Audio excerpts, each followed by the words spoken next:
আমার মনটা চায় আমি মদিনায় গিয়া আবু বক্করকে দেখব, আমার মনটা চায় শেরে খোদা আলীরে দেখব, আমার মনটা চায় আপনার কাছে সবচেয়ে প্রিয় সাহাবী রাইসুল মুফাসসিরিন আব্দুল্লাহ ইবনে আব্বাসকে দেখব। আমার মনটা চায় আমি ওসমান গনিকে দেখব, যেই ওসমানের সম্পদ বহন করার চাবি লাগতো প্রায় ৭০টা উট। তাহলে বুঝেন কি পরিমাণ সম্পদের মালিক হযরত ওসমান। হযরত ওসমান সম্পর্কে আপনাদের খতিবরা প্রতি জুমায় খুতবায় বলে জিন্নুরাইনি ইবনে উসমান, অর্থাৎ নবীজির ২ কন্যা বিবাহ করেছেন হযরত ওসমান। নবীজি বলেন আমার যদি আরো মেয়ে থাকতো তাহলে আমি ওসমানের কাছে আরো মেয়ে দিতাম। আল্লাহু আকবার বলেন।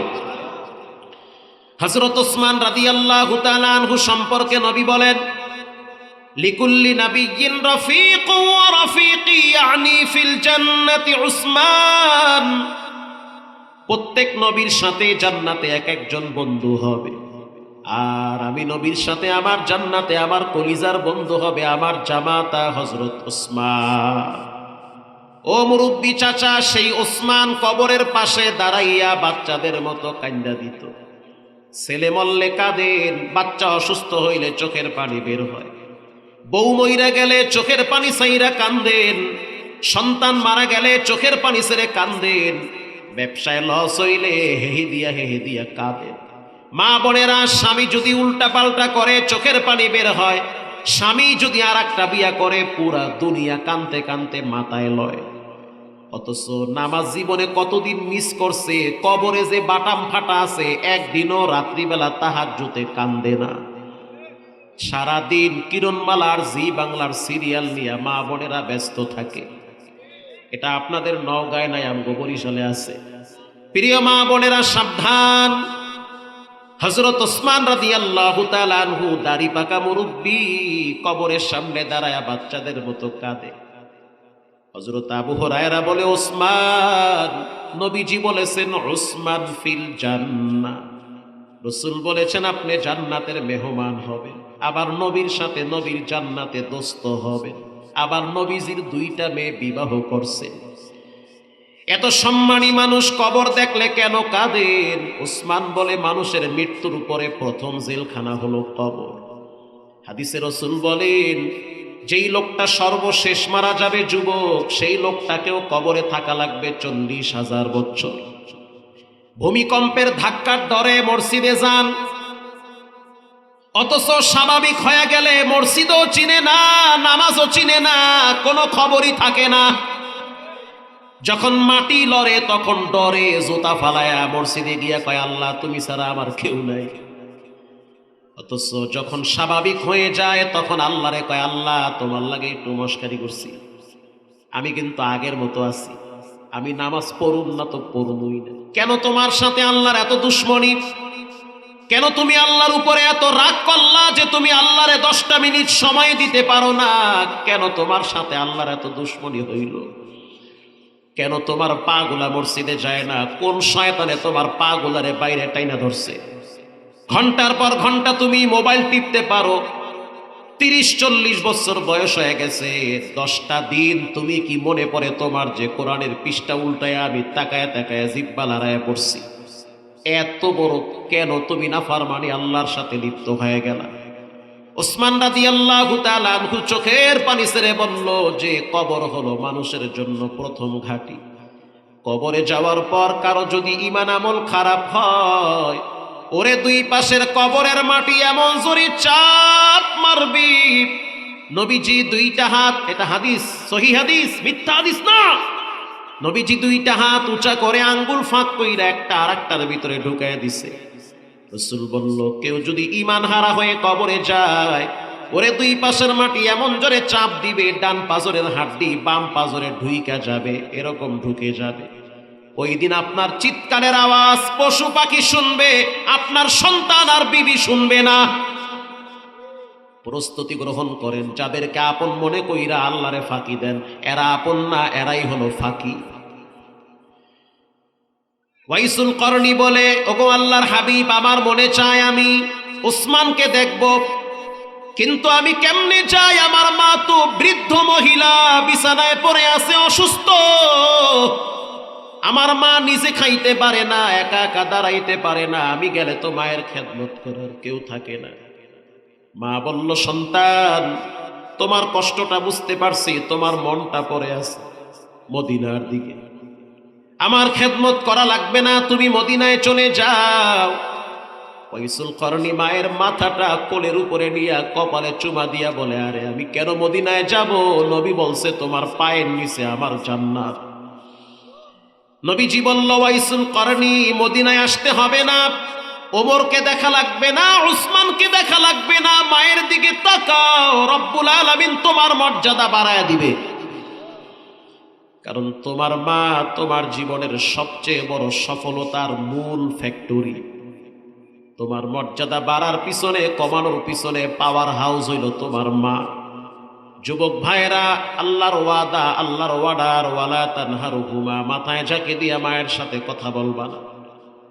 ওয়াইসুল করনী মায়ের খেদমত করলো, জীবন কাটায় দিল।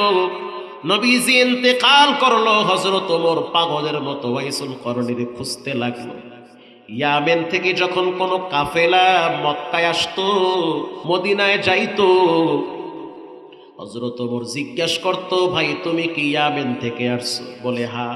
বাড়ি কোথায়? বলে ওয়াফায়াত নামক এলাকায়। হবে না, আমি চাই ওয়ারায়ান নামক এলাকার থেকে কোনো মানুষ আসছে কিনা। হযরত ওমর আলীর হাতটা ধইরা মহল্লায় মহল্লায় ঘুরে আর বলে, কে যুবক যার নাম হলো ওয়াইসুল করনী? আমি তাকে দেখতে চাই, তার কাছ থেকে দোয়া নিতে চাই, কারণ মায়ের দোয়ায় রব্বুল আলামিন তার জিন্দেগীর মর্যাদা বাড়ায় দিছে। আমি তার কাছ থেকে দোয়া নিতে চাই। যারা মা ভক্ত সন্তান তাদের কাছ থেকে দোয়া নিবেন। যাদের সম্পর্ক মায়ের সাথে বেশি তাদের কাছে গিয়া বসবেন, কথা শুনবেন, আপনার দিলও নরম হয়ে যাবে। যে সমস্ত যুবকরা মা বাবারে পাত্তা দেয় না, এদের কাছে বসবেন না। যে সমস্ত মানুষগুলা মা বাবারে খাবার দেয় না, আরামে রাখে না, খোঁজ খবর নেয় না, এদের কাছ থেকে 100 মাইল দূরে থাকবেন। যে সমস্ত সন্তানরা মা বাবার সাথে খারাপ ব্যবহার করে, এদের ছায়ায়ও পা রাখবেন না, কারণ এদের উপরে আল্লাহ নারাজ। এরা অভিশপ্ত। এরা 1000 কোটি টাকার মালিক হইতে পারে, এরা যদি মসজিদের ইমামও হয় তারপরও রবের কাছে অভিশপ্ত। ঠিক না বে ঠিক? মায়ের সাথে সম্পর্ক খারাপ, ওরে 100 মাইল দূরে রাখেন। হযরত ওমর রাদিয়াল্লাহু তাআলা আনহু পাগলের মতো হয়ে গেছে। তিনি হজের সফরে আলীর সাথে নিয়ে মক্কায় রওনা হয়। মক্কায় যাওয়ার পর হযরত আলীর সাথে পরামর্শ করলো যে ওয়াইসুল করনীরে কেমনে পাওয়া যায়, এখন তো হজের সফর চলে। হযরত আলী রাদিয়াল্লাহু তাআলা আনহু জ্ঞানী সাহাবী, অনেক কিছু বুঝে, যেটা সবাই বুঝে না সেটা আলী বুঝে। নবীজি বলেন, আনা মাদিনাতুল ইলম ওয়া আলিয়্যুম বাবুহা, আমি হইলাম ইলমের ঘর, আর সেই ঘরের দরওয়াজা হইল আমার জামাতা হযরত আলী। মারহাবা বলেন। হযরত আলী এত বড় জ্ঞানের অধিকারী। হযরত আলী বলেন, ভাই ওমর, আমরা একটা কাজ করি, আমরা দেখি ইয়ামেনের কোনো কাফেলা আসছে নাকি। বলে হ্যাঁ চলেন। হাঁটতে হাঁটতে হাঁটতে হাঁটতে চলে গেল পাহাড়ি অঞ্চলে, মক্কার থেকে 1.5-2 কিলোমিটার দূরে। তাকায়া দেখলো খেজুর গাছের নিচে বিশাল বড় একটা তাঁবু টানানো, ঘরের মতো। কষ্ট হয় আপনাদের? হযরত ওমর বলতে আছে, ভাই আলী, গিয়া জিজ্ঞেস করো এই ঝুপড়ির ভিতরে, ঘরের ভিতরে মানুষগুলা কারা, এদের বাড়ি কোথায়? হযরত আলী সামনে দাঁড়ায়া তাঁবুর ভিতরে সালাম দিল, জবাব আসলো। হযরত আলী প্রশ্ন করলো, এই কাফেলা কোথা থেকে আসছে? বলে ইয়ামেন থেকে। হযরত আলী ওমরের দিকে তাকাইয়া বলতে আছে, ও ভাই, এই কাফেলা নাকি ইয়ামেন থেকে আসছে। হযরত ওমর রাদিয়াল্লাহু তাআলা আনহু তিনিও যখন ভিতরে ঢুকে গেছে অনুমতি নিয়ে, দেখলো অনেকগুলা মানুষ, কেউ শুয়ে আছে, কেউ বসে আছে, কেউ কোরআন পড়ে, কেউ হাদিস পড়ে, এক একজনে এক এক ইবাদতে লিপ্ত আছে। হযরত ওমর বলতে আছে, ও ইয়ামেনের বাসিন্দারা, বলো তোমাদের মাঝখানে করায়ান নামক এলাকার থেকে কারা আসছে? করন একটা এলাকার নাম, করায়ান নামক এলাকার থেকে কারা আসছে? তিনজন দাঁড়ায় গেল যে আমরা তিনজন আসছি করায়ান নামক এলাকার থেকে অনেক মানুষ হজে যায়। প্রশ্ন করা হইল নওগাঁ মহাদেবপুর থেকে কারা আসছে? আমরা আসছি। আচ্ছা, মহাদেবপুরের পূর্ব পাড়া চৌধুরী পাড়ার থেকে কারা আসছেন? ৩-৪ জন দাঁড়ায় গেছে, আমরা আসছি। ঠিক না বে ঠিক? আমরা আসছি। হযরত ওমর বলল, তোমরা তিনজন যে করায়ান নামক এলাকার থেকে আসছো, মাশাআল্লাহ তিনজনই তো যুবক। আচ্ছা বলো তো, তোমাদের মাঝখানে ওয়াইস নামক ব্যক্তিটাকে? একজনে বলতে আছে আমি চিনি না, আর একজনে বলতে আছে আমিও চিনি না, আর একজনে বলতে আছে ওয়াইস নামক একজন ব্যক্তি আছে আমি চিনি, আমার চাচাতো ভাই হয় দূর সম্পর্কে, কিন্তু সে তো পাগল টাইপের মানুষ, মানে কোনো মূল্য নাই, একটু পাগলা টাইপের মানুষ। হযরত ওমর বলতে আছে দেখতে কেমন? বলে স্বাস্থ্যবান, উঁচা লম্বা। নবীজি আগের থেকেই তার আকৃতি বর্ণনা করছে। নবীজি আগের থেকেই বলছে, ও ওমর, ওয়াইসুল করনি দেখতে এমন হবে, স্বাস্থ্য এমন হবে, তার পিঠের ভিতরে কালো একটা চিহ্ন থাকবে, তার জামার হাতাগুলা বড় বড় থাকবে, উজু করার পর জামার হাতা দিয়া নিজের পানি মুছে ফেলাইবে। আল্লাহর হাবিবের বর্ণনা অনুযায়ী হযরত ওমর রাদিয়াল্লাহু তাআলা আনহু তিনি যখন বলল পাগল টাইপের সেই লোকটা কোথায় আছে, আর একজনে বলতে আছে পাগল মানুষের খুঁজা লাভ কি? হযরত ওমর বলতে আছে সে তো পাগল না, বরং তোমরাই পাগল। তোমরা পাগল, সে পাগল না, তাকে দেখা লাগবে। আমরা অনেক দূর থেকে আসছি তার তালাশের জন্য। এরাও জানে না যে ইনি হইল ওমর, ইনি হইল আলী। সেই ভাই বলতে আছে ওয়াইস তো মাঝে মাঝে রাত্রিবেলা পাহাড়ে দাঁড়াইয়া একা একা নামাজ আদায় করে, আমরা করি তাঁবুতে, সে পাহাড়ে দাঁড়ায় নামাজ পড়ে। হযরত ওমর আলীর হাতটা ধইরা বলতে আছে ও ভাই চলো পাহাড়ে চলে যাই। হাইটা হাইটা হযরত ওমর পাহাড়ের চূড়ায় দাঁড়াইছে, দাঁড়াইয়া দেখলো ওয়াইসুল করনি নামাজে দাঁড়ায় আছে। হযরত ওমর দেখার সাথে সাথে কলিজার ভিতরে কামড় মারছে, বুইজা ফালাইছে, এটাই মনে হয় ওয়াইসুল করনি হবে। একা একা নীরব, কেউ নাই, ডাইনে বামে কোনো মানুষ নাই, নীরবে একা একা পাহাড়ে দাঁড়াইয়া বাইতুল্লাহর দিকে ফিরে ফিরে সালাত আদায় করে। ওখানে দাঁড়াইলেই তো বাইতুল্লাহ দেখা যায়। হযরত ওমর রিল্যাক্সে দাঁড়িয়ে আছে, হযরত আলীও দাঁড়ায় আছে, আর ওয়াইসুল করনি ঠান্ডা মাথায় নামাজ পড়তেছে। ওই যে বললাম না, যে যারে চিনে সে তারে মানে। যে আল্লাহরে চিনছে, ফজরের নামাজ থেকে কোনোদিন পিটাইয়াও তারে দূরে সরানো যাবে না। নামাজ লম্বা টাইম আদায় করলো। নামাজ শেষ করার পর হযরত ওমর তিনিও দাঁড়ায় দাঁড়ায় নামাজ দেখলো। নেককার আল্লাহওয়ালাদের নামাজ দেখলেও তো শান্তি লাগে। নামাজ শেষ করার পর ওয়াইসুল করনি দাঁড়াইয়া দুইটা হাত কাবার দিকে ফিরাইয়া দিল। দুইটা হাত কাবার দিকে ফিরাইয়া চোখের পানি ছেড়ে কান্দে আর কয় রব্বির হামহুমা কামা রব্বায়ানি সগীরা, রব্বির হামহুমা কামা রব্বায়ানি সগীরা।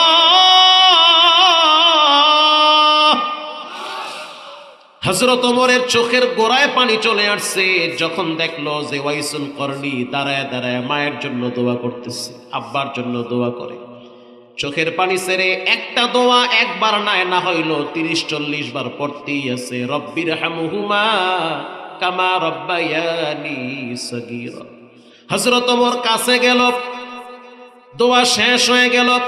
হযরত আলী সালাম দিল, প্রশ্ন করল তোমার নাম কি? ওয়াইসুল করনি বলে আমার নাম হলো আব্দুল্লাহ। হযরত আলী প্রশ্ন করল তোমার মা তোমার নাম কি রাখছে সেটা বলো।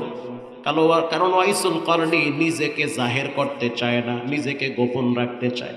আমার নাম মানুষ জানুক, মানুষ আমার কাছে আসুক, এটা চায় না। আল্লাহওয়ালা নেককার পরেশগার যারা, তারা কখনোই ঢাকঢোল পিটায় না, তারা নীরবে জিন্দেগি কাটায়া দেয়। ওয়াইসুল করনি যখন বলল আমার নাম আব্দুল্লাহ, হযরত ওমর বলতেছে আরে বেটা তোমার মা তোমার নাম কি রাখছে সেটা বলো। ওয়াইসুল করনি বলে আমার মা আমার নাম যেটাই রাখুক, তুমি কেন আমাকে বারবার এমন পীড়া দিতেছো, এমন প্যারা দিতেছো যে মায়ের নাম তোমার মা তোমার নাম কি রাখছে এটা কেন বলা লাগবে? হযরত ওমর বলতে আছে, আরে আমি জানতে এমনে এমনে চাই নাই, আমি নবীর কাছ থেকে শুনছি ওয়াইসুল করনি নাকি মায়ের দোয়ায় শ্রেষ্ঠ আল্লাহর ওলি হয়ে গেছে, আমি এজন্য তোমার কাছে আসছি। এটা বলার সাথে সাথে হযরত আলী বলতে আছে, যে লোকটা তোমারে প্রশ্ন করলো উনি হইল হযরত ওমর। বলার সাথে সাথে ওয়াইসুল করনি বুকে জড়ায় ধরল। আরে জীবিত থাকতে আমার মা বারবার সে বলছে ওমর নবীর একজন দামি সাহাবী, আবু বক্কর নবীর দামি সাহাবী, ওমর যেই রাস্তা দিয়া চলে শয়তান সেই রাস্তায় চলে না, সেই ওমরকে আমি দেখার সুযোগ পাইছি। হযরত ওমর বলতে আছে, তুমি একটু দাঁড়াও, তুমি একটু হাঁটো, আমার শিওর হওয়া লাগবে যে তুমি ওই ব্যক্তি কিনা।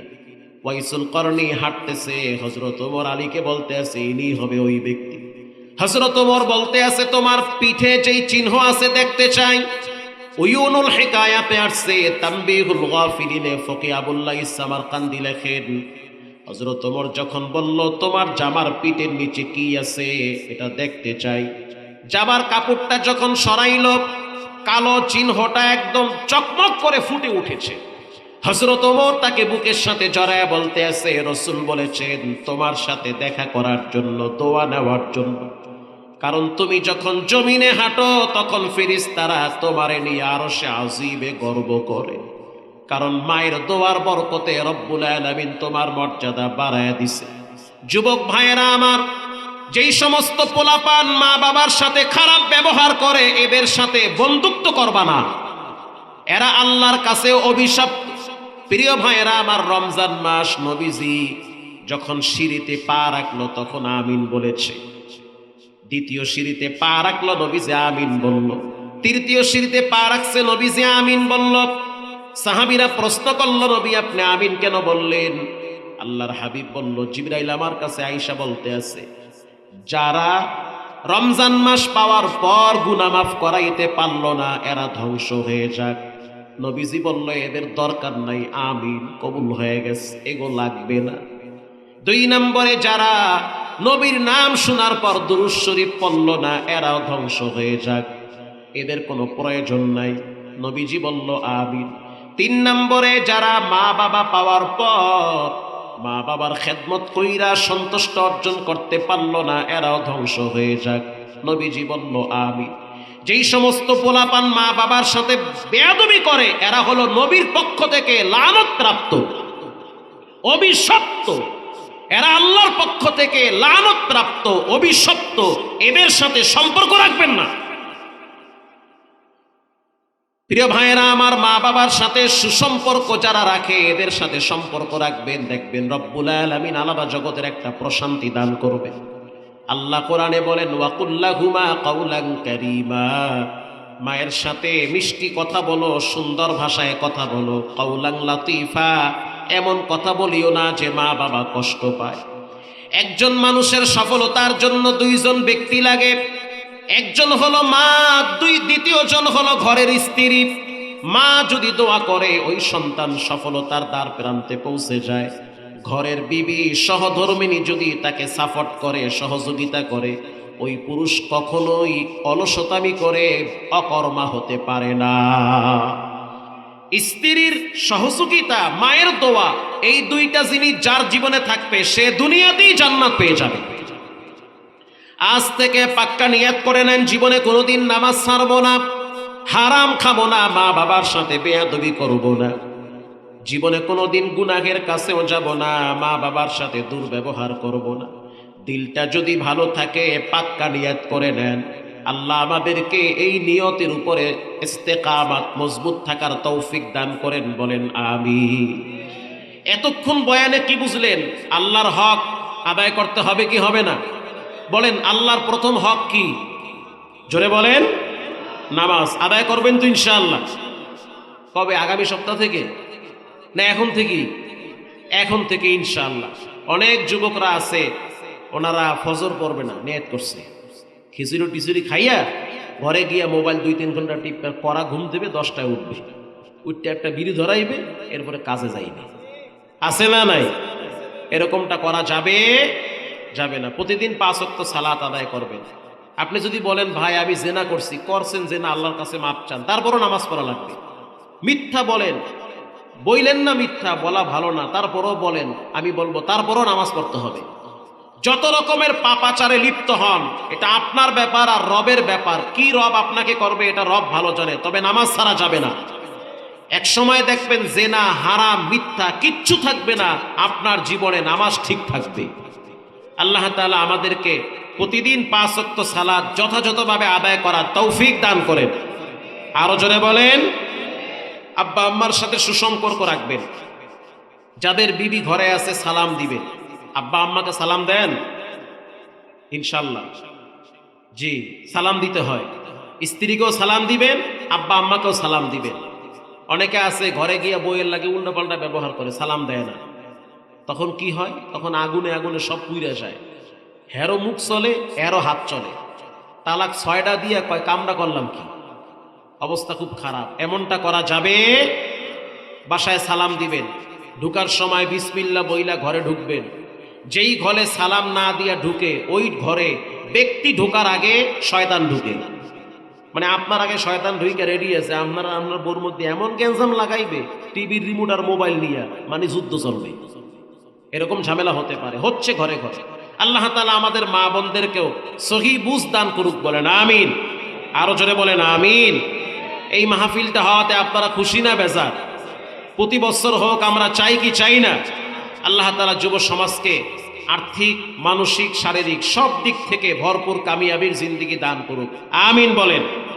সর্বশেষ 3টা আমলের কথা বলবো 1 মিনিটে, এরপরে ইনশাআল্লাহ আচ্ছা। মোহাম্মদ হামিদো হামদো খুদা বস, খুদা হামদো মোহাম্মদ মুস্তাফা বস। ঘুমায় গেছেন? পরীক্ষা করব, কথা কন না। কে কে ঘুমাইছেন 2 হাত তুলে আল্লাহকে দেখেন। আল্লাহু আকবার। এরাই ঘুমায় না, এই 2জনই ঘুমায় না। এরা যে ঘুমায় না এর লেগে তো হাত তুলছে, কথা কন না। শরীরে জোশ আছে, মুরব্বীকে শরীরে জোশ আছে। জুয়ান পোলাপান তো পোতায় গেছে, মুরব্বীকে শরীরে এখনো জোশ আছে। এমনও মুরব্বী দেখছি 3টারে হওয়াই হেলায় এক ধাক্কায়, কথা কন না। আর পোলাপান মোবাইল টিপতে টিপতে মাথার ব্রেন এমন হইছে, আন্দি গুন্দি ফ্রিজ ধরে ঠেলে আর কয় ফ্রিজটা রাস্তার মাঝখানে কা, মানে মেমোরি হ্যান হয়ে গেছে। এবার বলেন সব ক্ষমতার মালিক কে? একমাত্র আমল কবরে যায়। আল্লাহর হাবিব বলেন ইদা উদিআল মাইয়িতু ফি কবরিহি জাআল কুরআনু ইনদা রাসি। একটা লাশ যখন কবরে রাখা হয়, তখন তার বন্ধু হিসেবে সর্বপ্রথম মাথার কিনারায় কোরআন দাঁড়িয়ে যায়। আল্লাহু আকবার, জোরে বলেন। কোরআন দাঁড়ায় বলে, এই বেয়াদবি করবি না, আমি কোরআন। সে আমাকে ভালোবাসে, আমাকে তেলাওয়াত করে, আমাকে সমাজের ভিতরে প্রতিষ্ঠিত করার জন্য সর্বোচ্চ জিহাদ করে, রক্ত দেয়, জীবন দেয়। আমি কোরআন। মাথার পাশ দিয়ে কোনো ধরনের চাপ দিবা না, আমি তাকে সিকিউরিটি দেওয়ার জন্য তার পাশে বন্ধু হিসেবে দাঁড়ায় গেছি। আল্লাহু আকবার, জোরে বলেন। আল্লাহর রাসূল বলেন কিছুই তোমার না, তাহলে কি তোমার? ইল্লা মা আকালতা ফাআফনাইতা, তুমি যা খাবা ওটাই তোমার। এই বয়ান যখন আমি বরিশালে করলাম, এক চরের ভিতরে, একেবারেই চর, 3টা নদী পার হয়ে যাওয়া লাগে, বিশাল একটা দ্বীপ। এলাকার নাম হলো চর কাউয়া। চর, আরো জোরে, চর কাউয়া। যখন আমি বললাম, নবীজি বলছে ইল্লা মা আকালতা ফাআফনাইতা, যা খাবা তাই তোমার, খাও, ভালো মন্দ খাও, কিপটামি কইরো না। কিছু মানুষ আছে খায়ও না খাওয়ায়ও না, টাকা খালি জমা করে দেয়, মরার পরে বালিশের তলতে বাইরে 30,000, অথচ ঠিক মতো চিকিৎসাও করে না। বাঁশের ফাঁক দিয়া বাইরায় 12,000, কথা কন না কা? খেতার তল দিয়া বাইরায় 622 টাকা। ওষুধ কিনে খান, না খামু না, টাকা কমে যাইবে। তা খাইল না, খাওয়াইল না, থুইয়া টুইয়া বললেন, লাভ হইল কি? কিছু মানুষ আছে মসজিদেও 2 টাকা দেয় না, মাহফিলেও দেয় না, মাদ্রাসায়ও দেয় না, গোরস্থানেও দেয় না, বারবার হিসাব চায়। এটা আমনগর দেশে নাই, আমগো কুয়াকাটায় আছে। হিসাব চায়, ঘন ঘন হিসাব চায়। আবার কিছু মুসল্লি আছে মসজিদে বেতন দেয় 30 টাকা, ইমামরে ধমক দেয় 300 টাকা। যখন আমি বললাম নবীজি বলেছেন ইল্লা মা আকালতা ফাআফনাইতা, যা খাবেন তাই আপনার।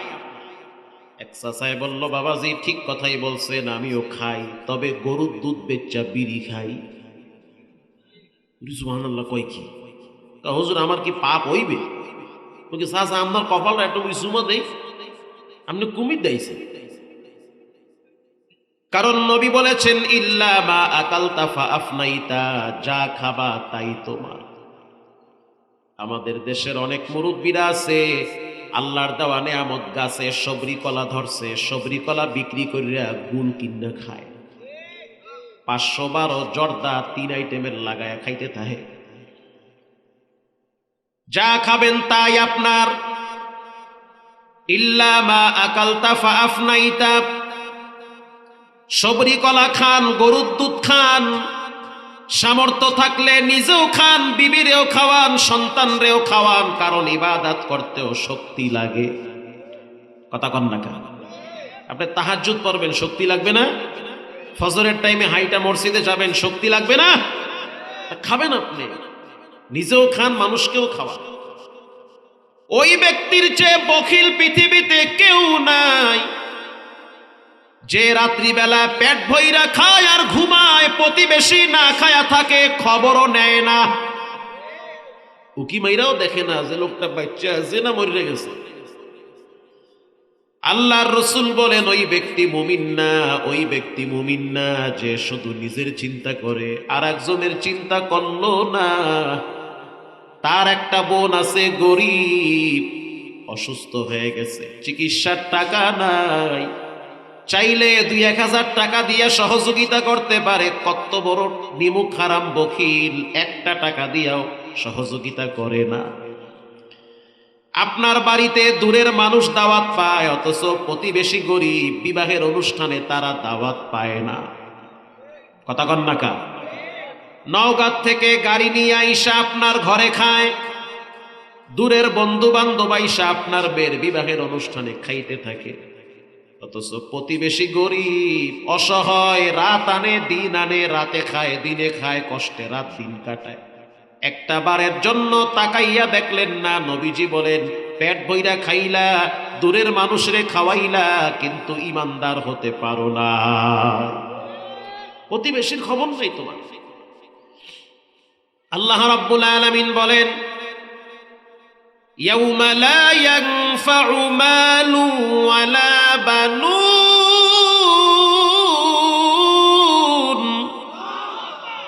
আপনাদের আওয়াজের উপরে আমার বয়ান আসবে, তা না হইলে আমিও পোতায় যাবো আপনাকে মতো, কবরস্থান হয়ে যাবে। এখানে আমি লোকজন এমনি কম দেখছি, মনটা বেশি ভালো না, তারপরও আপনাদের যদি আওয়াজটা সুন্দর থাকে আমি কথা বললে মজা পাবো। তাকবীর জোরে দেন, নারায়ে তাকবীর।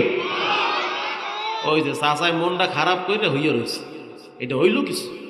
একটু লড়িয়ে চড়িয়ে বইবে, 2-4টা কথা কইবেন না, আজরা ঠিক আছে মারি আমার। তাকবীর জোরে হবে, নারায়ে তাকবীর।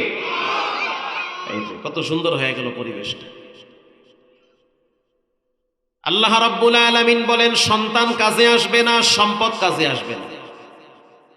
এই হাদিস, এই আয়াত যখন আমি তাফসীর পড়লাম, এরপরে যা কামাইছি প্রায় 95 লাখ টাকা দিয়ে মোহাম্মদপুরে একটা প্রতিবন্ধীদের জন্য জায়গা কিনছি, যে এখানে অন্ধরা কোরআন শরীফ পইরা পইরা কোরআনের হাফেজ হয়ে যাবে। আল্লাহু আকবার বলেন। আলহামদুলিল্লাহ। সম্পদ কাজে আসবে না, সন্তান কাজে আসবে না। আল্লাহ বলেন সন্তান কাজে আসবে না যেই সন্তানকে সকালবেলা আদর করে যত্ন কইরা কপালে চুমা দিয়া কোচিংয়ে পাঠাও, এক সময় দেখবা সন্তান কাজে আসবে না। যেই মেয়েটাকে সকালবেলা মাথার ভিতরে তেল লাগায়া দিয়া চিরুনি দিয়া আশ্রয়া দাও, রব বলেন এক সময় দেখবা মেয়েটাও কাজে আসবে না। আপনার চোখের সামনে মেয়েটারে প্রতিদিন ধমক দেন, কেন তুমি প্রাইভেটে ঠিক মতো যাও না, কোচিং এ কেন যাও না, অথচ উপযুক্ত মেয়েটা পাশের রুমে ঘুমায়, একদিনও ফজরের নামাজের জন্য ধমক দেন না। এই মাইয়ার কাছ থেকে আপনি কি আশা করেন? আউযুবিল্লাহ নাউযুবিল্লাহ কোনোটাই কামে আইবে না।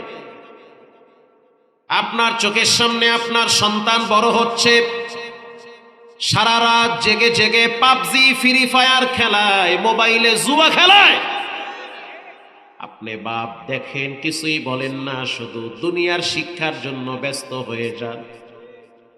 যেই বাপ তার সন্তানকে রব চিনায় না, রসুল চিনায় না, পশ্চিম চিনায় না, হালাল হারাম চিনায় না, সতর চিনায় না, বড় ছেলে হাফ প্যান্ট পইরা হুন্ডা চালায়, রান বাইর করে রাখে, বাপে হাজি সাহেব দেখে আর আসে আর মজা লয়, বাপটাও হইছে বড় শয়তান, কিছুই কয় না, চায়া থাকে, খুব মজা পায়। অথচ সতর ঢাকা ফরজ। আল হায়াউ শু'বাতুম মিনাল ঈমান, লজ্জা হইল ঈমানের অঙ্গ। যার লজ্জা নাই তার কি নাই? তার ঈমান। উপযুক্ত মেয়েটা বড় হয়েছে, পোশাক আদি বেশি সুবিধার না, একটা দিনও মা বাবা শাসন করে না, কিছুই বলে না। রব বলেন অপেক্ষায় থাকো, ছেলেও কাজে আসবে না, মেয়েও কাজে আসবে না। ছেলে মেয়ে যদি রব না চিনে, হালাল না চিনে, হারাম না চিনে, লজ্জা শরম না চিনে, কসম খোদার এক সময় দেখবেন মা বাবাও চিনবে না। চিনে যে না, এরকম 10টা ঘটনা আমার পকেটে আছে। ঢাকার মতিঝিলে একজন ওস্তাদ, মাদ্রাসার প্রিন্সিপাল, ঢাকার একটা উল্লেখযোগ্য শিক্ষা প্রতিষ্ঠান, মাদ্রাসায় সন্তানকে পড়ায়। ওই মাদ্রাসায় বেশিরভাগ সন্তান হলো ধনীদের সন্তান, নামকরা প্রতিষ্ঠান, চান্স নেওয়া লাগে। সচিবের ছেলে পড়ে, ডিআইজির ছেলে পড়ে, আমি চোখ দিয়া দেখছি। র্যাবের ঊর্ধ্বতম কর্মকর্তা, তাদের ছেলে মেয়েরা পড়ে। তো একদিন ছোট্ট একটা বাচ্চা তার মা সাথে নিয়ে মাদ্রাসায় আইসা বলে, উস্তাদ এই বাচ্চাটা আপনার মাদ্রাসায় পড়ে, এটা আমার ছেলে, কিন্তু আমার ছেলে বড় হচ্ছে, মনে হচ্ছে দিন দিন পশুর মতো ব্যবহার করে, ও আপনার মাদ্রাসায় নাজেরা খানায় পড়ে। উস্তাদ বলতে আছে কি বুঝাইতে চান? গার্জিয়ান বলতে আছে আমার এই সন্তানের বয়স মাত্র 7 বছর, কিন্তু আমার এই সন্তানটা মাঝে মাঝে আমি মায়ের গায়ে হাত দেয়, ওর বাবার গায়ে মাঝে মাঝে রাগ কইরা হাত তুলে, রিমোট দিয়া বাবার মাথায় বাড়ি মারে। রিমোট চিনেন? রিমোট চিনেন না? টিভির রিমোট, এটারে কি কন, মিষ্টি কন না রিমোট কন? রিমোট, টিভির রিমোট। এই রিমোট দিয়া মাঝে মাঝে বাবার শরীরে আঘাত করে। ওস্তাদ জিব্বায় কামড় দিয়ে চিন্তায় পড়ে গেল, এত নতুন মাসুম বাচ্চা কেমনে বাবার গায়ে হাত দেয়, কেমনে মায়ের গায়ে হাত তুলে, এত সাহস কেমনে পায়? নিশ্চয়ই এর ভিতরে কোনো কাহিনী আছে। কামা তাদিনু তুদানু, যেমন কর্ম তেমন ফল। যতটুকুন পানিতে নামবা ততটুকুন ভিজবা। গোপনে যদি একটা মেয়ের ওন্না ধইরা টান দাও, মনে কইরো না তুমি বাইচা গেছো, অপেক্ষায় থাকো, 30 বছর পরে হলো তোমার প্রাপ্য তোমার রব বুঝাইয়া দিবে। ঠিক কথা, বুঝা যাবা কি ঘটতেছে, দেখবা, কাঁদবা, কিচ্ছু বলতে পারবা না, কিছুই বলতে পারবা না। যুবক ভাইরা আমার, তুমি মনে করিও না গোপন পাপ তোমার সম্মান বাড়ে, না না, গোপন পাপ তোমার মর্যাদা নষ্ট হয়। গোপন পাপের কারণে তোমার পায়ের নিচের মাটি হালকা হয়। গোপন পাপ মানুষকে ধ্বংস করে দেয়। গোপন পাপ মানুষকে জাহান্নাম পর্যন্ত পৌঁছায় দেয়। গোপন পাপ মানুষকে বেইজ্জতির জালের মধ্যে আটকায় ফেলায়। গোপন পাপের কারণে মানুষের চেহারার সৌন্দর্য নষ্ট হয়ে যায়।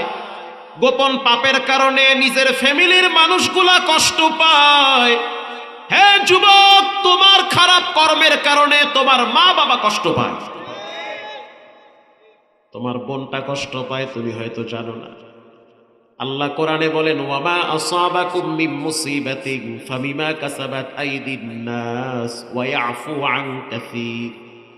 যা কিছু হচ্ছে, অর্থাৎ তোমার ফ্যামিলিতে, তোমার ঘরে, তোমার জীবনে যা কিছু হচ্ছে, যদি খারাপ কিছু হয় তো মনে রাখবা এগুলো তোমার হাতের কামাই।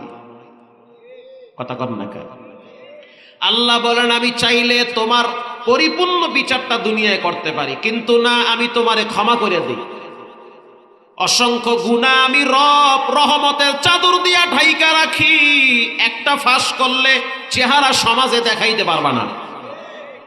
আল্লাহ বলেন, ঢাইকা রাখতেছি আমি এগুলো। প্রিয় ভাইরা আমার, স্পষ্টভাবে মনে রাখবেন, ওস্তাদ যখন দেখলো যে সন্তানের ব্যাপারে মা বিচার দিতেছে যে আমার গায়ে হাত দেয়, তখন ওস্তাদ প্রশ্ন করলো, আপনার গায়ে যে হাত দেয় প্রতিদিন কয়বার হাত দেয়? বলে, যখনই বাসায় আসে তখনই গায়ে হাত দেয়, হঠাৎ কইরা কানে, কানের নিচে, ঘাড়ে ধাম ধাম থাপ্পড় মারে, মাঝে মাঝে ওর বাবার মাথার উপরে রিমোট দিয়ে বাড়ি মারে। ওস্তাদ বাচ্চাটারে কাছে ডাইকা বুকের সাথে মাথাটা লাগাইয়া বলল, বাজান বলো, কেন তুমি তোমার মায়ের গায়ে হাত দাও? বাচ্চা বলে, ওস্তাদ আমার মাঝে মাঝে অনেক জিদ উঠে। জিদ বুঝেন? অনেক রাগ উঠে। যখন আমার অনেক রাগ উঠে তখন আমি নিজেকে নিয়ন্ত্রণ করতে পারি না, তখন আমি রাগ কইরা আমার বাবার গায়ে হাত দেই। আবার মাঝে মাঝে এমন রাগ উঠে মনে চায় বাবার মাথায় ঘুষা মারি। আবার এমন রাগ উঠে মনে চায় বাথরুম থেকে হারপিকের বোতলটা নিয়ে মায়ের মাথায় আঘাত করি। ওস্তাদ বলতে আছে, ও সন্তান, বলো তোমার দাদা দাদি কোথায়? তোমার দাদা দাদির সাথে আমি কথা বলবো, বলো কোথায় তোমার দাদা দাদি? বাচ্চা বলতে আছে, উস্তাদ আমার দাদা দাদি তো মাদ্রাসায় ভর্তি হয়েছে, তারা মাদ্রাসায় থাকে। আশ্চর্য হয়ে গেল, এই বুড়া বুড়ি কোন মাদ্রাসায় পড়ে?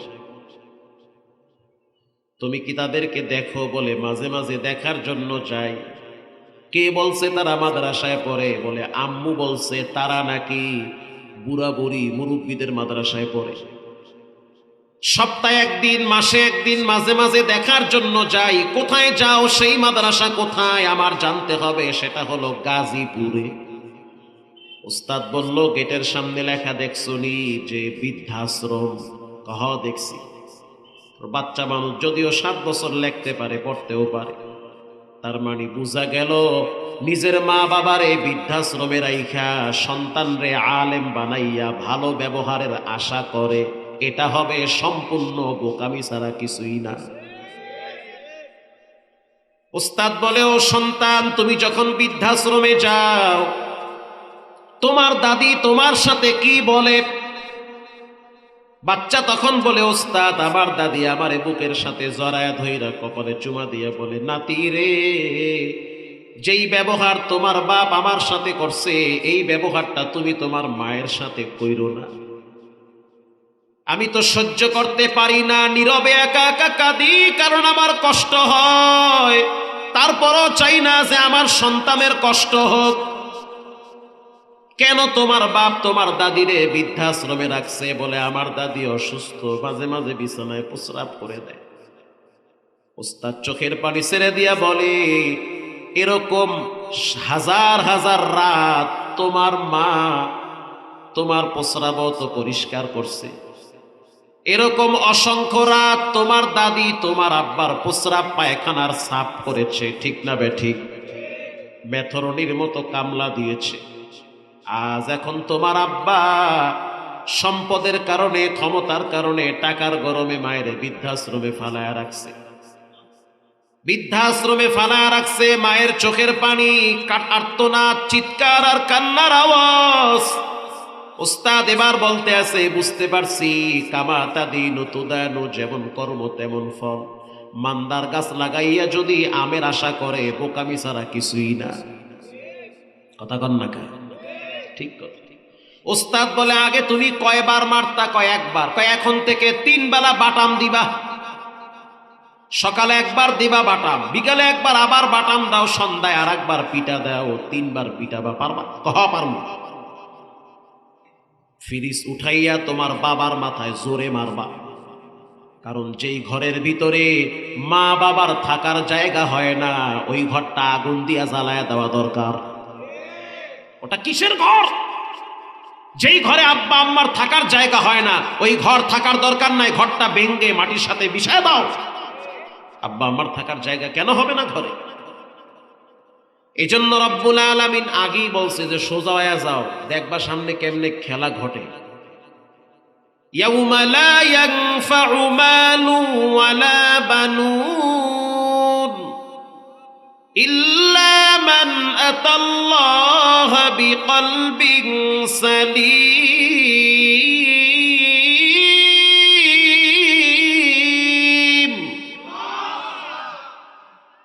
তলাবারা চে খুশি ও চেহেরফ, হাফেজ সদর কোরআন খানি দিলারফ। সন্তান কাজে আসবে না, সম্পদ কাজে আসবে না, একমাত্র পবিত্র আত্মা কাজে আসবে। ছেলেমেয়ের জন্য যারা নামাজ কামাই দেন, এরা মনে রাখেন ছেলেমেয়েও পাইবেন না, এক সময় আল্লাহরও পাইবেন না, কিচ্ছু পাইবেন না। দুনিয়ায় দেখবেন খাইলাম না পাইলাম না, মরার পরে সোয়াবও নাই, ফেরেশতাকে ফিদা আছে পাও। অনেক কৃষক আপনারা দেখছেন সকালবেলা কৃষি কাজ করার জন্য ক্ষেতের ভিতরে নামে, মুসলমানের বাচ্চা মাগার ফজর পড়ে না। অনেক অটোওয়ালা দেখবেন এই রাস্তা দিয়ে সকালবেলা অটো নিয়ে বের হয়, অথচ ফজর পড়ে না। অনেক দোকানদার দেখবেন দোকানের শাটার খুলে ফজরের নামাজের সময়, অথচ ফজরে মসজিদে যায় না। অনেক হোটেলওয়ালা দেখবেন দাঁড়ায়া দাঁড়ায়া পরাটা বিক্রি করে, পরাটা ভাজে, পরাটা বেলে, মাগার ফজর পড়ে না। অনেক চায়ের দোকানদার দেখবেন পাশেই হলো মসজিদ, চাইলে মসজিদে যাইতে পারে কিন্তু যাবে না, সে বৈশা বৈশা চা বিক্রি করে 2টা পয়সার জন্য ছেলেমেয়ের মুখে হাসি ফুটাবে। এক সময় দেখা গেল এই ছেলে মেয়েদের কাছে বোঝা হয়ে যায়। আমরা 7টা ভাই বোন আল্লাহর দয়ায় বিশ্বাস করে আজ পর্যন্ত বাবার চোখের দিকে তাকাইয়া কথা বলার সাহস হয় নাই। কেন হয় নাই? একটাই কারণ, সকালবেলা দেখতাম বাবায় চিকন কঞ্চি নিয়ে মসজিদের বারান্দায় বসে থাকতো। একদিন যদি নামাজে দেরি করে যেতাম, এই কাপড় টান কইরা শীতের ভিতরে 3টা বাড়ি মারত। বাবার সেই বাড়ির চিহ্ন এখনো আমার হাতে আছে। কেন তুমি নামাজে দেরি করলা? যেই বাপ তার রবের সাথে সন্তানের পরিচয় করায়, যেই মা বাবা সন্তানকে ধর্মের ব্যাপারে শাসন করে, ওই মা বাবা কখনোই ছেলে মেয়েদের হাতে বেইজ্জতি হতে পারে না। প্রিয় ভাইরা আমার, এজন্য রব্বুল আলামিন কোরআনে বলেছেন, ওয়া'বুদুল্লাহা ওয়া লা তুশরিকু বিহি শাইআ। পৃথিবীর মানুষ, তোমাদের প্রথম দায়িত্ব হলো তোমরা তোমাদের রবের হক আদায় করবা। এবার আওয়াজ দিয়ে বলেন, আমাদের রবের নাম কি? আরো জোরে বলেন, আল্লাহ। কাদেরে কুদরতু দারি বরকামাল, আনতা রব্বি আনতা হাসবি জুল জালাল। রবের ওয়াদা, যে ব্যক্তি রবের হক আদায় করবে আমি তার জন্য যথেষ্ট হয়ে যাব। সে অটো চালাবে, মাগার শান্তি থাকবে, ভ্যান চালাবে, অন্তরে শান্তি থাকবে, আমি তার জন্য ছোট্ট ইনকামের রাস্তার ভিতরেও বরকত বাড়ায়া দিব। সে তৃপ্ত হবে, মানসিক প্রশান্তি পাবে। কেন? সে তার রবের হক আদায় করছে। রবের প্রথম হক হলো প্রতিদিন 5 ওয়াক্ত সালাত আদায় করা। কথা বল না, এটা কার হক? এটা আল্লাহর হক। প্রতিদিন 5 ওয়াক্ত রবের কদমে সেজদায় লুটিয়ে পড়ো। 24 ঘন্টার ভিতরে 1.5 ঘন্টা তুমি যদি আল্লাহরে দাও, তোমার তেমন কোনো ক্ষতি হবে না। আল্লাহ কোরআনে স্পষ্ট ভাবে জানায়া দিয়েছে, ওয়া'মুরু আহলাকা বিস-সালাত ওয়াসতাবির আলাইহা লা নাসআলুকা রিজকা।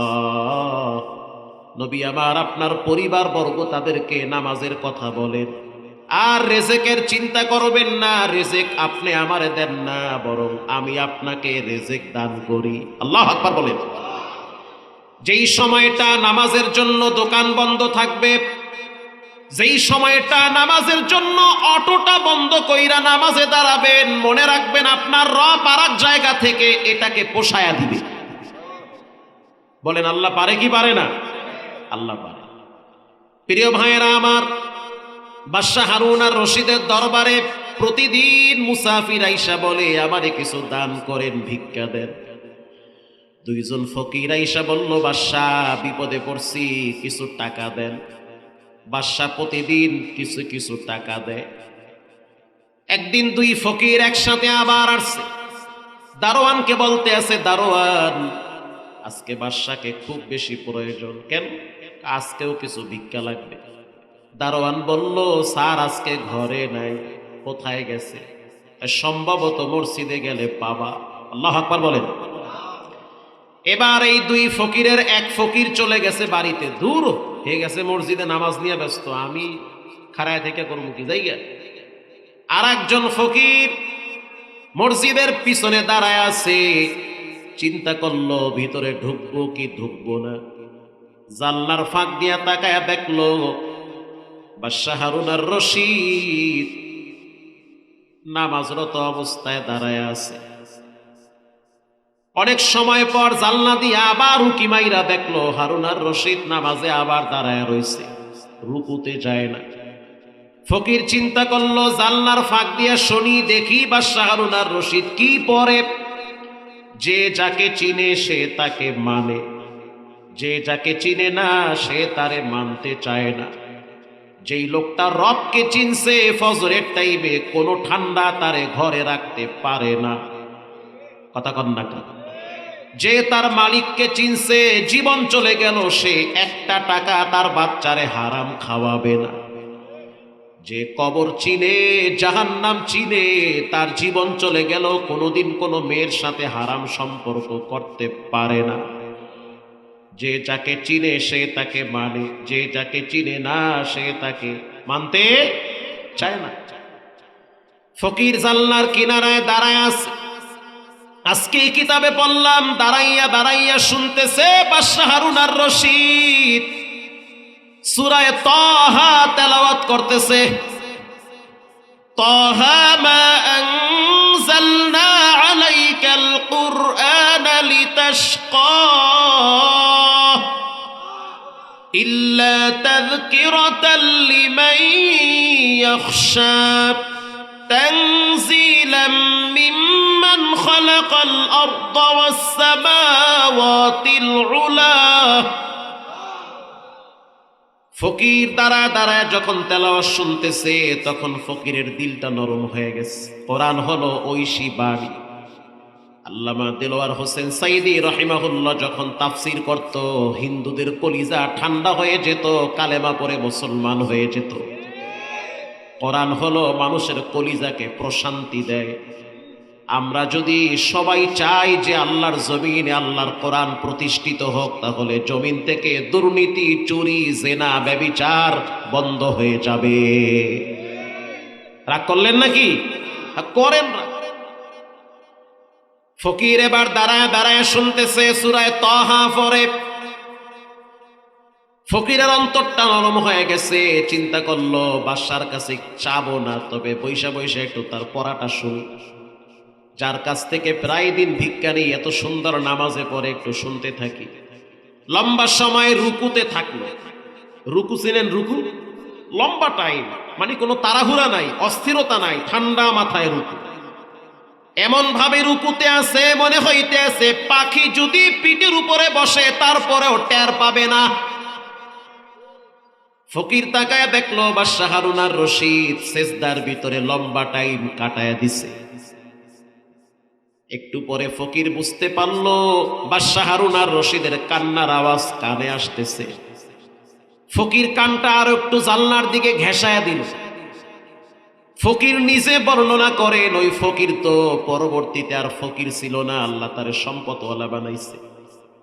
ফকির বলেন, আমি কানটা যখন কাছাকাছি নিলাম শুনতে পাইতেছি ফকির বলতেছে, রব্বানা আতিনা ফিদ দুনিয়া হাসানাতাও ওয়া ফিল আখিরা হাসানাতাও ওয়া কিনা আযাবান নার।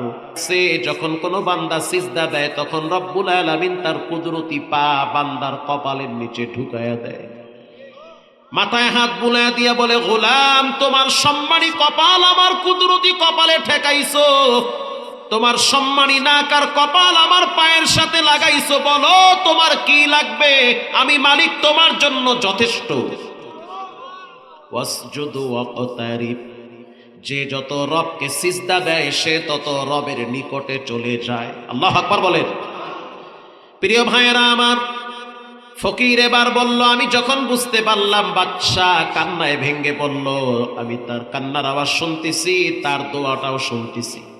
দোয়া শেষ হয়ে গেল, এরপরে আমি দেখলাম বাদশা দুইটা হাত তুইলা কার কাছে যেন ভিক্ষা চাইতেছি। আমি ফকির চিন্তায় পইরা গেছি, এই বাদশা যার কাছ থেকে ভিক্ষা নিয়ে আমাদেরকে দেয় সে তো বাদশার চেয়েও বড় ধনী। আল্লাহু আকবার বলেন। এরপর থেকে ফকির সিদ্ধান্ত নিল, আজ থেকে আমি বাদশার কাছে কিছু চাবো না, বাদশা যার কাছ থেকে চাইয়া নেয় আমিও তার কাছ থেকে চাইয়া নিব। এরপরে ফকির প্রতিনিয়ত ওই মসজিদে আইসা রবের কাছে চায়। রব্বুল আলামিন তার সম্পদে বরকত এত বাড়ায়া দিছে, পরবর্তীতে নিজে কয়েক হাজার কর্মচারী তার বাড়িতে কাজ দিয়েছে। আজকের ধনী কালকের গরিব বানাইতে পারেন কে? এক সময় আপনার বাবার কিচ্ছু ছিল না, রব্বুল আলামিন এখন আপনাকে কোটি টাকার মালিক বানাইছে। এক ঘাটের পানি আর এক ঘাটে যায়, এক নদীর পানি আর এক নদীতে যায়, নদীর পানি ডাইনে যায় বামে যায়, স্থির হয়। আকাশ কখনো কখনো মেঘাচ্ছন্ন হয়, এই জায়গায় মেঘাচ্ছন্ন হয়, বৃষ্টি হয় আর এক জায়গায়, ওই জায়গায় আকাশ পরিষ্কার, বৃষ্টি নাই, হঠাৎ বৃষ্টি বর্ষণ হয়। কোনো মহিলার কখনো কখনো বাচ্চা হয় না, আবার একসাথে চারটা হয়ে যায়। জানতে চাই নওগাঁর মুসলমান স্পষ্ট ভাবে বলেন, যেটা কেউ পারে না সেটা একজন পারেন, তিনি হলেন কে? কাদেরে কুদরতু দারি বরকামাল আনতা রব্বি আনতা হাসবি জুল জালাল। মারহাবা বলেন। প্রিয় ভাইরা আমার, এজন্য রব্বুল আলামিন বলেন, ওয়া'বুদুল্লাহ, তোমরা রবের গোলামি করো, ওয়াবিল ওয়ালিদাইনি ইহসানা ওয়া'বুদুল্লাহ ওয়া লা তুশরিকু বিহি শাইআ। আমরা এতটাই নিমুখ হারাম, কুকুর তার মালিককে চিনে, আমরা আমাদের মালিককে চিনলাম না। একটা কুকুরকে যদি এক পিস রুটি দেন, কুকুর আপনার চেহারা দেখে চিনা রাখবে, আপনার বাড়ি পাহারা দিবে। আপনার দোকানের সামনে পা বিছাইয়া সারা রাত আপনার দোকান পাহারাদারি করে। আর আমি মাহমুদুল হাসান এত খারাপ, রবের দেওয়া এত নিয়ামত ভোগ করি, অথচ রবের হক ঠিক মতো আদায় করি না। কুকুর তার মালিককে চিনে, কুকুর তার প্রভুভক্ত হয়, অথচ আমরা আমাদের মালিকের কাছ থেকে এত গ্রহণ করি, এত নিয়ামত নেই, এত হক আমাদের উপরে দায়িত্ব চলে আসে, তারপরও তার কোনো হক আদায় করি না। দেখছেননি রাত্রিবেলা যখন আপনি কোনো বাজারে যাবেন, বাজারের ভিতরে অনেক দোকানের সামনে কুত্তা পা বিছায়া বইসা থাকে। যখন আপনি দোকানের সামনে দাঁড়াবেন, কুকুর ঘেউ কইরা সামনে চলে আসবে, তার মানে সে সিকিউরিটি গার্ড। সে বলতে চায়, খবরদার, আমি আমার মালিকের কাছ থেকে সারা দিনে এক পিস রুটি খাই, দুই একটা পচা বিস্কুট খাই, কিন্তু আমি আমার মালিকের সাথে নাফরমানি করতে পারি না। আমি আমার মালিক ভক্ত, যার কারণে পা বিছায়া সারা রাত তার বাড়িটা আমি পাহারা দেই। যাদের বাড়িতে কুকুর আছে, শীতের দিন যখন গাছের কোনো ঠাল ভেঙ্গে পড়ে অথবা কোনো পাতা যদি পড়ে, দেখবেন কুকুর দৌড়ায় গিয়া পাতার সামনে চিল্লাচিল্লি করে আর বুঝাইতে চায়, সাবধান, এটা আমার মালিকের বাড়ি, এই বাড়িতে আমি কুকুর প্রতিদিন হাড্ডি খাই, আমি আমার মালিকের বাড়িটা পাহারা দেই, খবরদার আমার মালিকের উপরে কোনো ধরনের আক্রমণ চলবে না। কিন্তু আমরা মুসলমান, আমরা মানুষ, সারা দেহের ভিতরে 650 জোড়া আছে। প্রত্যেকটা জোড়ার জন্য প্রতিদিন রবের দরবারে শুকরিয়া আদায় করা দরকার। এমনও যুবক দেখছি রাত্রিবেলা ঘুমাইছে, সকালবেলা হাত লড়াইতে পারে না, অবশ হয়ে গেছে। বিশ্বাস যদি না হয় আপনি ঢাকা সিআরপি হসপিটালে গিয়ে দেখেন। গত কয়েকদিন আগে এক রুগী দেখার জন্য গেছি, আমার এক আপন রুগী দেখার জন্য গেলাম, গিয়া দেখলাম অনেক বড় অফিসার যুবক মানুষ, নতুন চাকরি পাইছে, সরকারি অফিসার। রাত্রিবেলা ঘুমাইছে, সকালবেলা মশারি ভেঙ্গে নিচে পড়ে গেছে, পুরা মশারি সহ নিচে পড়ে গেছে। চোখের পানি ছেড়ে কাঁদে আর বলে, হুজুর কিছুই বুঝলাম না, সুস্থ মানুষ, রাত্রিবেলা ভাত খাইছি, বিবির সাথে গল্প করছি, ঘুমায় গেছি, সকালবেলা দেখি আমি নিচে পড়ে আছি, বিবিও টের পায় না। ব্রেন স্ট্রোক করছে ঘুমের ভিতরে। ম্যাক্সিমাম ব্রেন স্ট্রোক রোগী ঘুমের ভিতরে করে। একটা সাইট লেগে গেছে, ডাক্তার বলছে 3 বছর রেস্টে থাকতে হবে, লড়াইতে পারবেন না। তাহলে চিন্তা করে দেখেন, রবের দেওয়া হাত আমরা চালাইতেছি, পেট্রোল লাগে না, অকটেন লাগে না, ডিজেল লাগে না, মোবিল লাগে না। যুবক ভাই জানতে চাই, রবের দেওয়া হাত পা যে নাড়াও, এটা একজনের দেওয়া নেয়ামত, তিনি হলেন কে? এজন্য রব বলেন আমার গোলামি করো। 2 নম্বরে হলো তুমি তোমার মা বাবার সাথে ভালো ব্যবহার করো। রিদর রব্বি ফি রিদল ওয়ালিদ ওয়া সাখতু রব্বি ফি সাখাতিল ওয়ালিদ। মা বাবা খুশি তো তোমার রব খুশি, মা বাবা বেজার তো তোমার রব বেজার। মা বাবা যদি কষ্ট পায় তখন তোমার রবের রাগ উঠে, মা বাবা যদি দুঃখ পায় তখন তোমার রবের কুদরতি চেহারাটা অন্ধকার হয়ে যায়। কারণ মা বাবা যদি কষ্ট পায় তখন তোমার উপরে অভিশাপ চলে আসে। পৃথিবীর মানুষ কখনোই মা বাবার নাফরমানি করবা না। একজন সাহাবী নবীর কাছে এসে বলল, হুজুর আমি জিহাদের ময়দানে যেতে চাই। নবীজি বলল, তোমার কি মা বেঁচে আছে? বলে হ্যাঁ বেঁচে আছে। আব্বা? বলে 2 জনই বেঁচে আছে। তাদের বয়স কেমন হবে? বলে বৃদ্ধ হয়ে গেছে। আল্লাহর হাবিব বলল, জিহাদে যাইতে হবে না, ঘরে গিয়া মায়ের খেদমত কর, রব্বুল আলামিন জিহাদে যাওয়ার চেয়েও বেশি নেকি দান করবে। আর একজন সাহাবী আয়েশা বলল, আইয়ুল আমালি আহাব্বু ইলাল্লাহ, আল্লাহর কাছে সবচেয়ে প্রিয় আমল কোনগুলা? নবীজি বলল, আসসালাতু আলা ওয়াক্তিহা, যেই বান্দা টাইম টু টাইম মসজিদে গিয়া সালাত আদায় করে রবের কাছে সে প্রিয় হয়ে যায়। 2 নম্বরে বিররুল ওয়ালিদাইন, যেই বান্দাটা মা বাবার সাথে ভালো ব্যবহার করে। হাদিসে আসছে, রাসূল বলেন, আনাস ইবনে মালিক রাদিয়াল্লাহু তাআলা আনহু বর্ণনা করেন, কোন সন্তান যদি সকালবেলা মা বাবাকে দেখার জন্য মা বাবার বাড়িতে যায়, জান্নাতের একটা দরওয়াজা থেকে ওই যুবকের জন্য নাম ধরে ডাকতে থাকে। আল্লাহু আকবার বলেন। যদি সে প্রতিদিন 2 বার যায়, আনাস ইবনে মালিক বলেন জান্নাতের 2য় গেট থেকে তার নাম ধরে ডাকা হয়। 3 নম্বরে সে যদি 3 বার তার মা বাবার কাছে যায়, জান্নাতের 3য় গেট দিয়া তার নাম ধরে ধরে ধরে ধরে ডাকা হয়।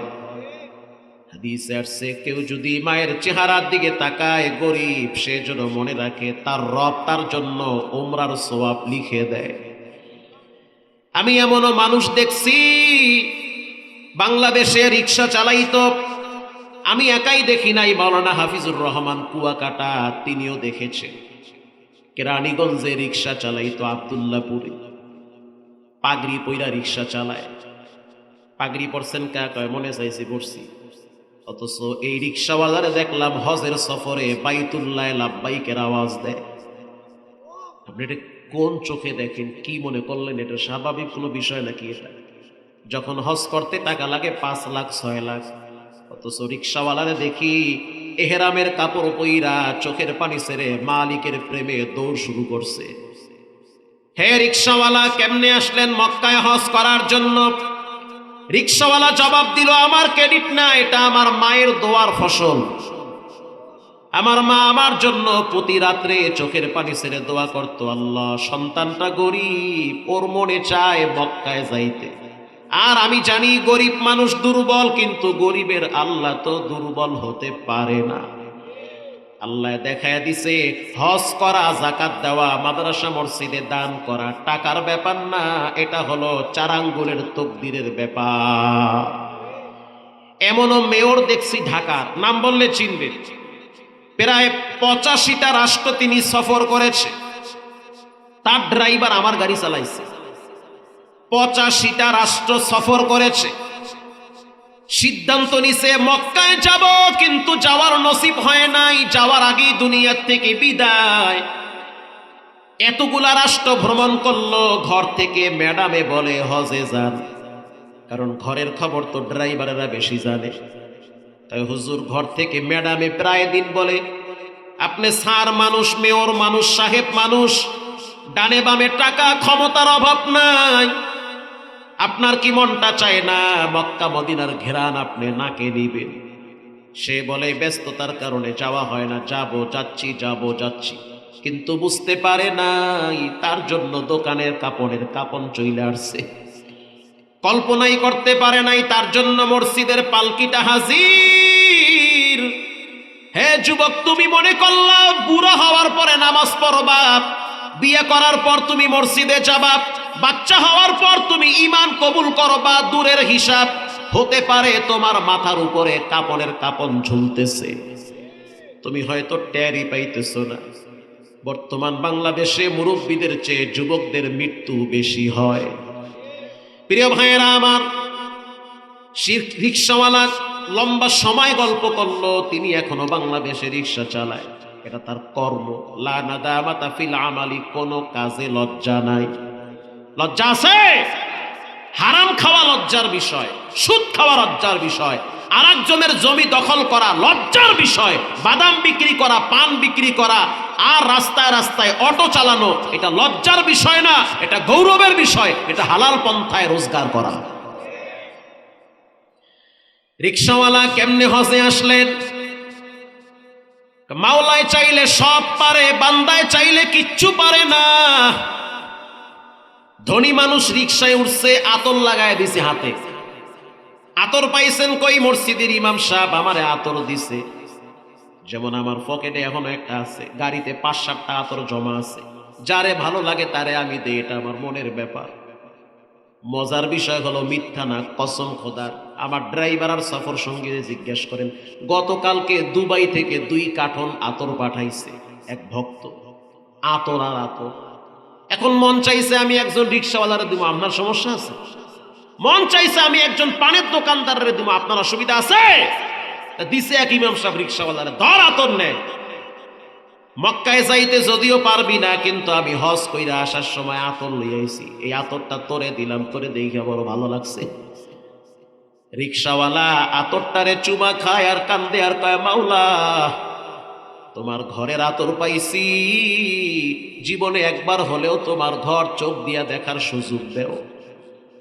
আমি যদি আপনারে বলি, ভাই আমি আপনার বাসায় মেহমান হতে চাই, আপনার ঘরে যদি অসুস্থ রোগীও থাকে, লজ্জায় পড়ে হলো তো আপনি বাসায় নিবেন?